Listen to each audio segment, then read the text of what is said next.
Okay, so Hexworks, which makes Lords of the Fallen, has made a Q&A session on Reddit. I ask some questions. They answer me. I read my questions, their answers, and give some thoughts on what they say. So the first question I ask is there a feature in the game similar to Elden Ring's guard counter? This is where you may press strong attack directly after a successful block to counter back with an attack. I felt this simple addition offered much more interesting play with basic blocking. I would like to see this feature expanded for shield play. Hex Saul answers us, and he says, we have our own take on shield play, and based on what you've described, I think you're going to like it. So the actual answer to my question is no, we don't have it in the game, but they're on PR mode. It's all positive vibes. They can't say, well, we don't have that. They have to just throw in the question. This is annoying corporate kind of stuff, but it's just what it is. He says, our parries are timing based, so are all parries. Blocking at the right moment damages the enemy's posture. Do this enough times and you'll stun them, setting them up for grievous attacks. This is like Liza P, of course. Maybe it's identical to Liza P. You time the button used for block. At the start of that, you have like parry frames or perfect block frames, right? That's basically the same thing. And then if the attack falls the other side of trying to parry,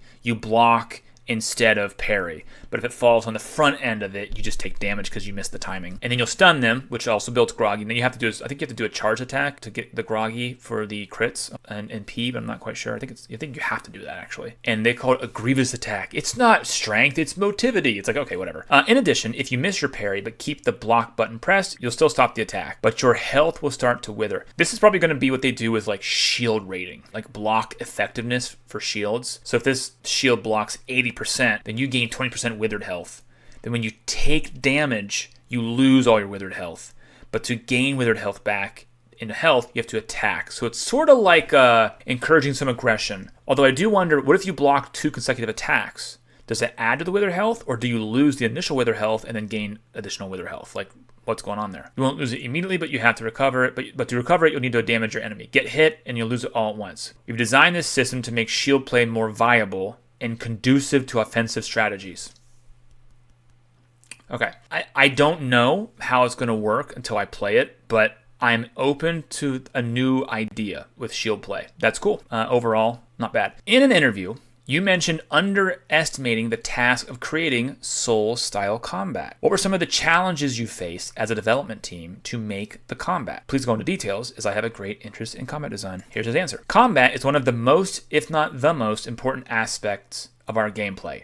Duh, it's a combat game. Of course it's the most important. It's all about positioning and timing. I like that he says positioning. It's a more of an abstract skill a little bit instead of just timing when it's more like reactionary, but that's interesting to me. So it does not only affect the player through controls, animation length, interrupt times, invincibility frames, aka iframes, etc., but also the enemies, the wind-ups of their attacks, their deliveries, their recoveries, their hit reactions. Imagine it like a very complex Sudoku in which all pieces need to work together. Are there pieces on Sudoku? Isn't that the number thing? It's just numbers, right? Like you write in a number? I don't think there's pieces on that. It's not a board, right? I don't know. I don't think it is. Which all pieces need, let's just say he means chess, in which all pieces need to work together in order to deliver an immersive and challenging combat experience, yet fair. Based on our playtest, seems we've achieved the sweet spot, and we can't wait for you to try it out. Okay, so this is not details. This is all the duh stuff. Of course it's through controls, animation lengths, interrupt times, That's a given, right? My question was, what were some of the challenges you face as a dev team? This puts them into like the negative. If they want to answer this question, they actually have to say, well, here's where we had trouble. But they're not going to answer that because they're in PR mode. It has to be positive vibes. So this is kind of a non-answer, unfortunately, but it is what it is. A classic mantra about Souls and Souls-like games is hard but fair. Sometimes players believe a boss or an attack is unfair. Can you talk about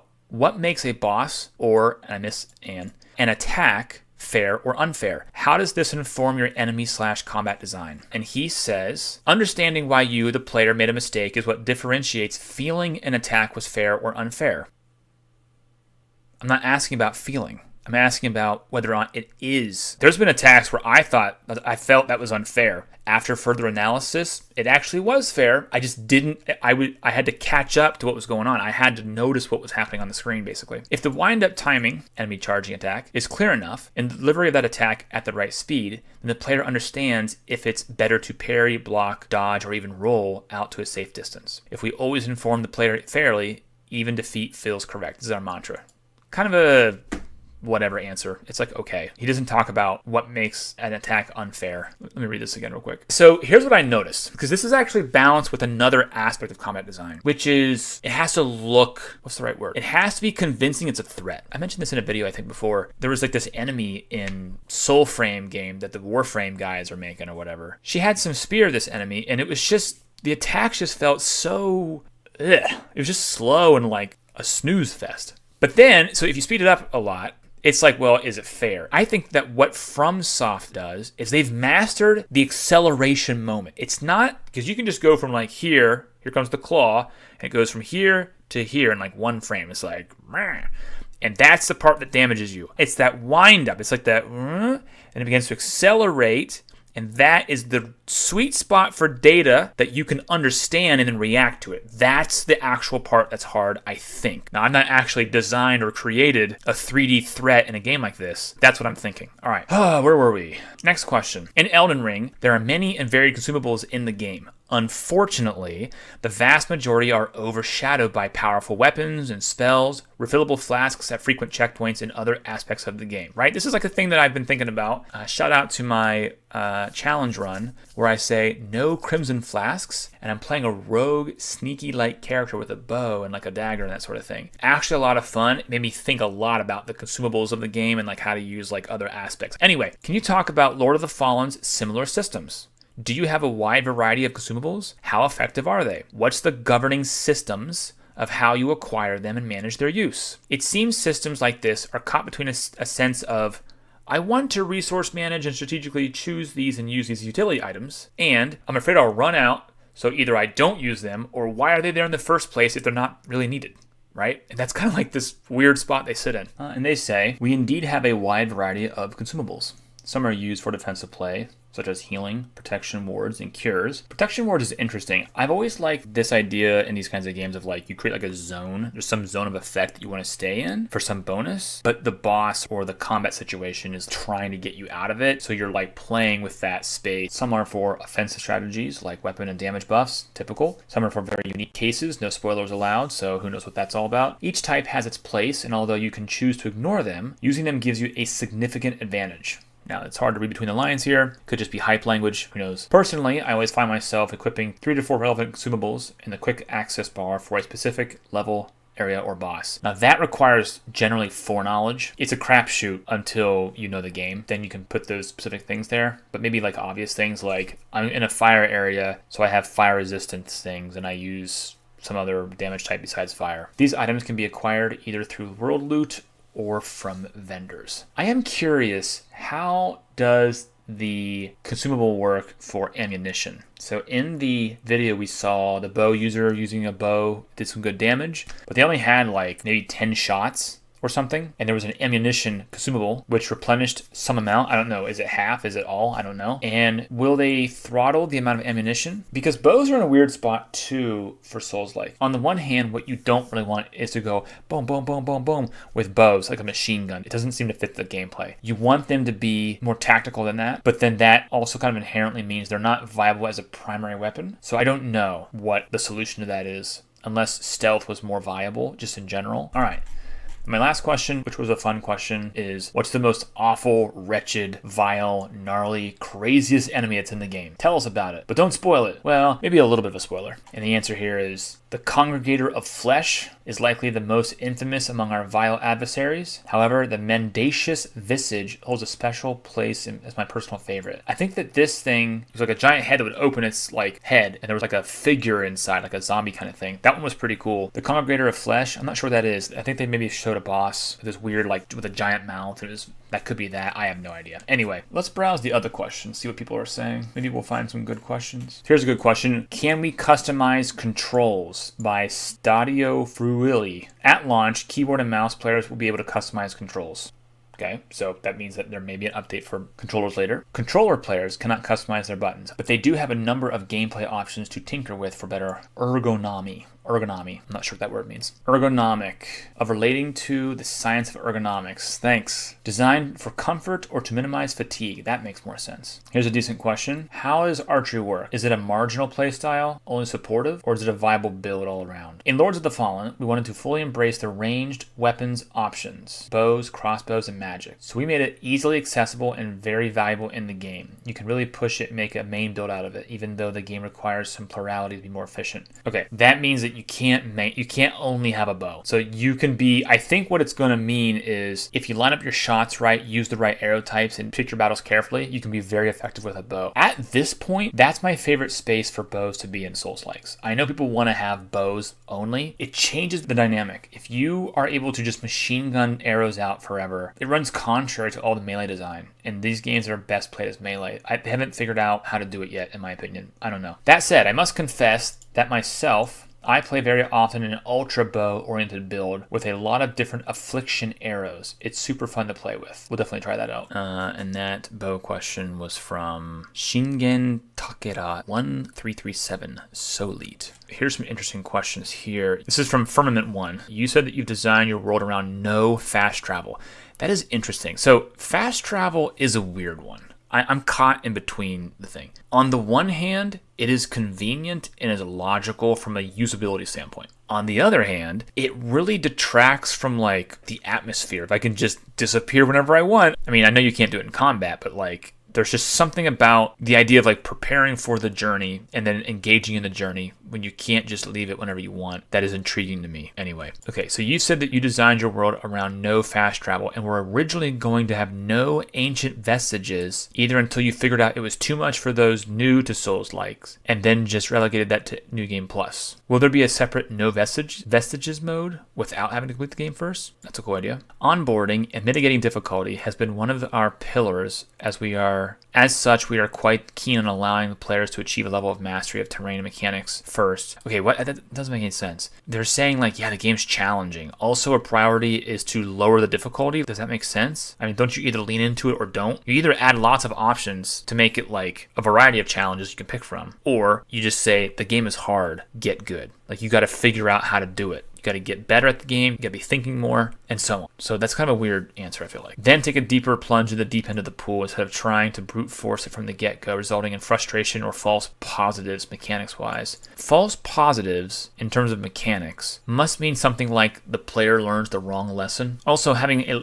level playing field for all the lamp bearers during the online activities, especially since relying on only the seedling vestige makes the game significantly more challenging. I'm not sure I follow what's being said here. A level playing field. PvP in Souls has always been, this is my hot take, PvP in Souls is like generally pretty bad. People twink out of their minds. It's not a level playing field. It's a level playing field if there's an agreed upon meta level in like a structured PvP area. It's okay. In my opinion, Elden Ring is so unbalanced. The PvP is pretty bad, but the PvP is awesome, and that's what I like to play in it. Achieve a mastery at first, and then take a deeper plunge into the deep end of the pool. What does that mean? Does that mean like New Game Plus, or like the late game has new things going on? Instead of trying to brute force it from the get-go. I'm not sure I quite get the idea here. Let's go to the next question. Any features or mechanics that got cut for some reason you want to revisit? This is a good question too. We experimented quite extensively early in the concept phase, playtesting internally and externally. Some concepts were discarded because they were contradicting our pillars. That include the pillar where we're going to make a hard game also make it easier, while others we felt dragged the game down. The current mechanics emerged from feedback and marrying various concepts together in a way to streamline the solutions to our game. This is just corporate jargon. You can't tell what that means. In other words, what remained on the cutting room floor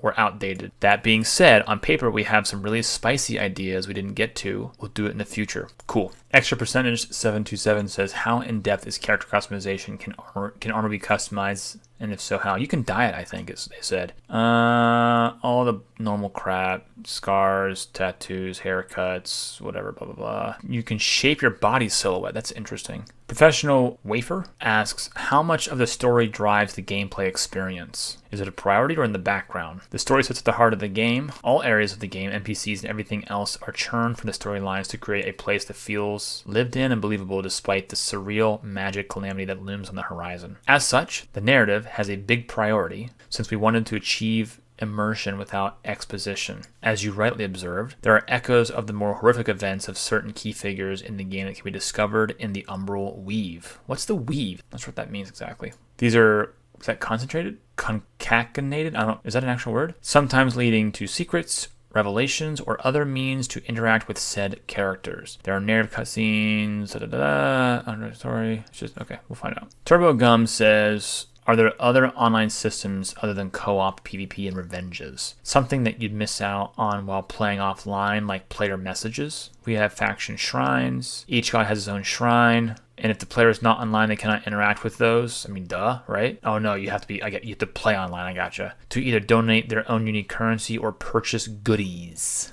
I do like goodies. Revenge system. Is it PvE Covenant? Does it go to PvP? Oh, there's a revenge system in PvE. Or is it in PvP as well? Revenge system is only for PvE. Oh, that's interesting. So all players can engage with this mechanic. So if an enemy kills, or you hunt down enemies that killed a player, oh, that's cool. That's like, what was that one thing they had in Diablo 3 for consoles? I think it was called Nemesis or something. I never actually had Diablo 3 for a console. I played it like back in the day for PC. But it was a cool system where I think that if a special monster would kill somebody, it would gain strength and then invade someone in their friends list. That's a cool idea. Yeah, I'm okay with that sort of stuff. That'd be cool if you could get invaded by monsters that would kill other players. That could be interesting, right? Dun dun dun, here comes the Umbral Spooky Boy. He's killed 17 players, and you're squaring off against him. That'd be awesome. Pat Ztap is asking about summons. We're gonna have summons? And he says they're all short-lived, not typical summons, where you like summon things and they fight for you. I get it. The game would be broken. Like, you would just gut the difficulty. Honestly, in a game like Elden Ring, why not? Right? They already have a spirit system. You can just like make the game pretty much relatively easy. The difference between summoning and Elden Ring is not substantial. When I first saw Tibia summons, I thought it was a summon spell. I thought, oh cool, they added summons. Here we go. John Hancock, 1777, asking the real questions. Will the character creation have a boob slider? We have an in-depth customization system, including a global silhouette shape, but we didn't cover this specific option. 0 out of 10, would not buy. Soul Sun Sir says, will there be weapon upgrading in an infusion style system like in Souls games? Yes, you can visit a very cool forge. This better be the coolest forge of all time. To upgrade your weapons, shields, and range weapons, but not armor, huh? Why is armor so meh in these games? There's no system for armor. There's no like socket a gem and then get this thing or whatever, you know. And we have a runes system that permit you to influence, customize, and enhance the powers of your weapons.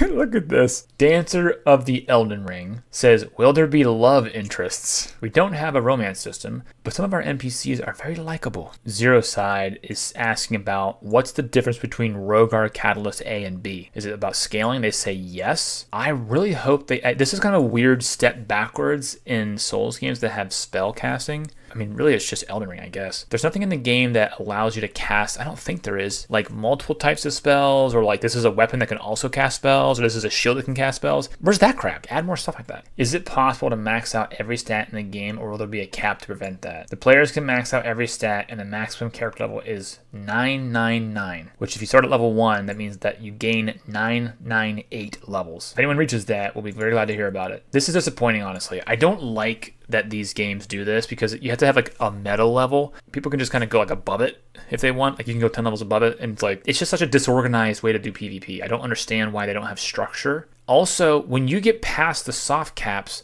all builds go towards a singularity. Does that make sense? It's like once you get to 80 strength in Elden Ring, you're not going to put more points into strength. You're going to put something in something else. I don't really care for it. Will weapons have any special moves, like maybe a ground slam for big AoE, similar to Ashes of War from Elden Ring? Yeah, weapon art is a big one. In Elden Ring, they were busted. They're just too strong. Their answer is, there are a considerable number of special weapons, belonging to important characters, for instance, that have their unique quirks and abilities that are hidden. I mean, can we use them? Like for the big attacks, each weapon category has a multi-hit attack. Each weapon category. Okay, so there might be like 10 to 15, maybe, categories of weapons, I'm guessing. That is quite devastating and very cool to look at. The rule of thumb is that the big magical AoE attacks are actually spells that the player can seamlessly weave in between their regular bread and butter melee attacks. This is interesting. There's a lot of like questions here. It's like, does the cast durate, like the cast time, is it matched to what size of weapon that you're using? Or when you go from spell to attack, like how does that flow? Like